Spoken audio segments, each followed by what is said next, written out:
Hi, second grade friends. It's time for another version of a Cinderella story. This one looks really interesting. It's a new story for me. It is called The Rough-Faced Girl by Rafe Martin, illustrated by David Shannon. Let's begin.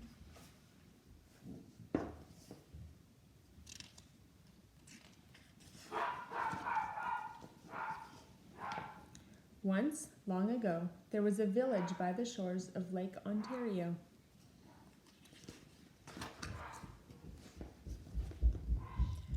Off from the other wigwams of this village stood one great, huge wigwam.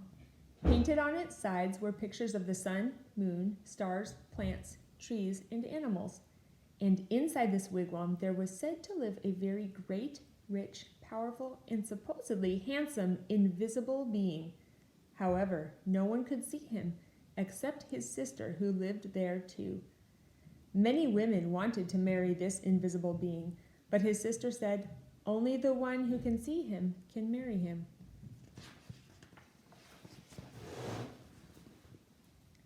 Now, in this village, there lived a poor man who had 3 daughters.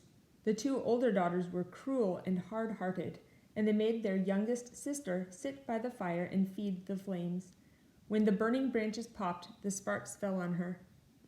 In time, her hands became burnt and scarred. Her arms, too, became rough and scarred. Even her face was marked by the fire, and her beautiful, long, black hair hung ragged and charred. And those 2 older sisters laughed at her, saying, "Ha! You're ugly, you rough-faced girl." And they made her life very lonely and miserable indeed. One day, these 2 older sisters went to their father and said, "Father, give us some necklaces. Give us some new buckskin dresses. Give us some pretty beaded moccasins. We're going to marry the invisible being." So their father gave them these things. Dressed in their finest, the 2 girls marched through the village. All the people pointed and stared. "Look at those beautiful girls," they said. "Surely they shall marry the invisible being." And if those 2 girls were proud and hard-hearted before, they were even prouder now. They walked haughtily through the village. At last they came to the wigwam of the invisible being, and there was his sister waiting.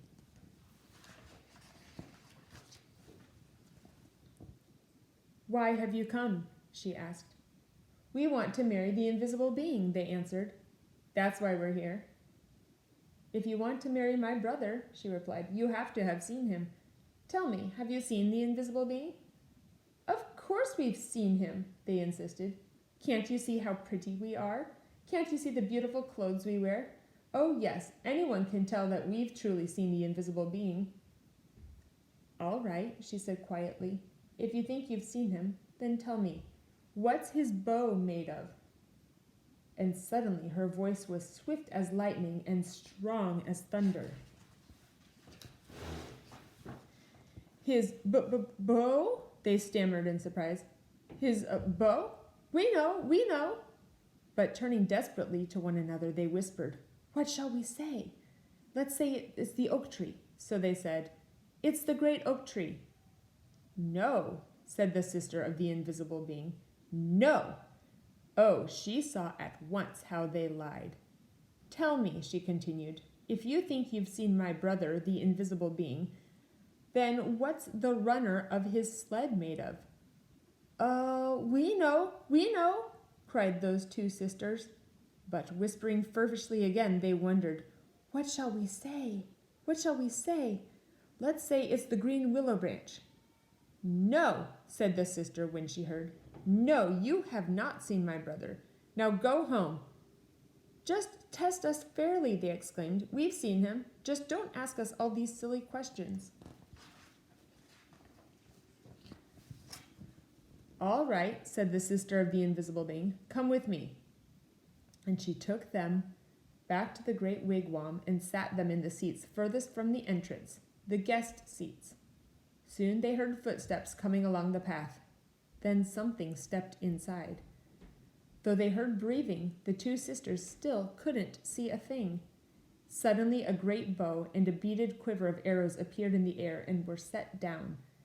But though those two girls sat there, their eyes wide, all through that night they never saw a thing more. And in the morning they had to go home, ashamed.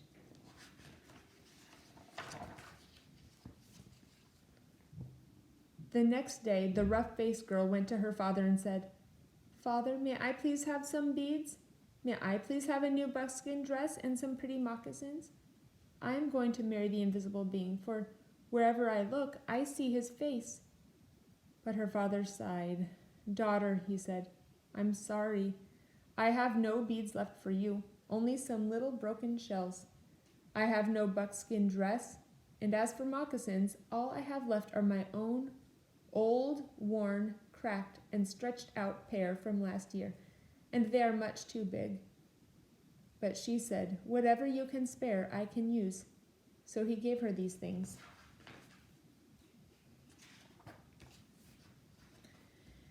Then she found dried reeds, and, taking the little broken shells, she strung a necklace.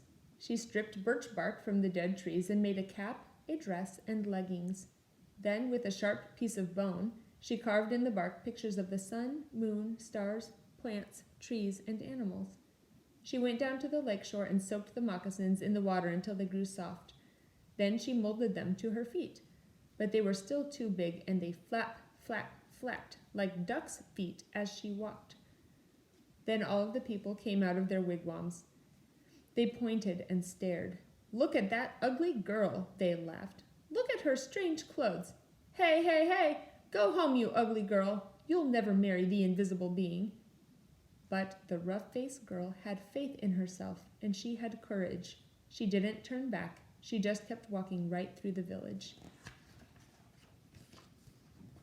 As she walked on, she saw the great beauty of the earth and skies spreading before her. And truly, she alone of all in that village saw in these things the sweet yet awesome face of the invisible being.